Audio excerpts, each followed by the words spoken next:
नमस्कार, आप देख रहे हैं राष्ट्रीय प्रस्तावना और मैं हूं आपके साथ युक्ता।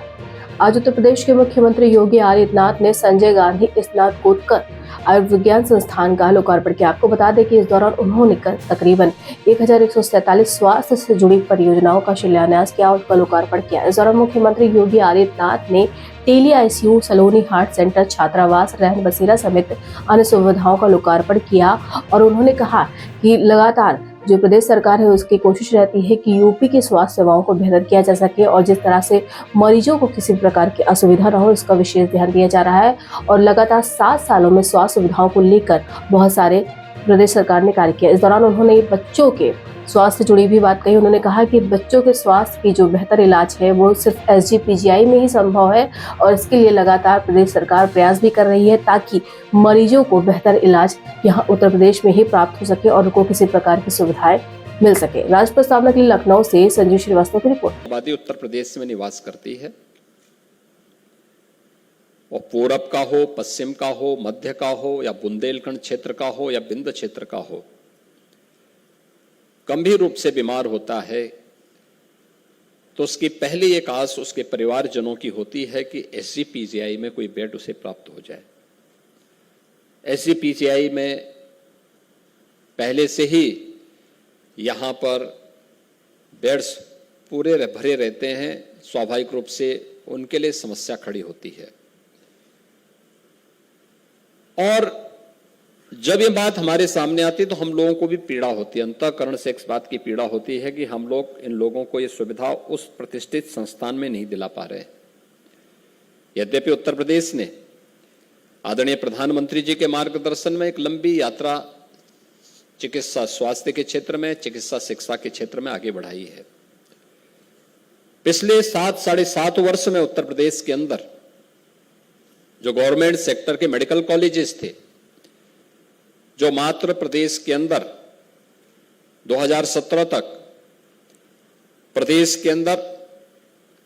केवल 18 जनपदों में फैले हुए थे,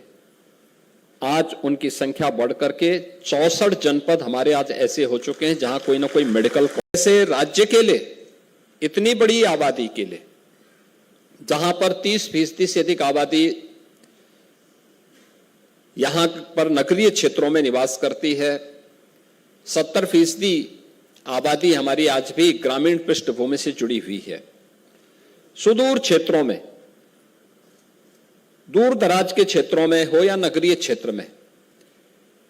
उन पेशेंट्स के लिए खासतौर पर बाल रोग संस्थान कहीं पे बने, बच्चों से जुड़ी हुई तमाम प्रकार की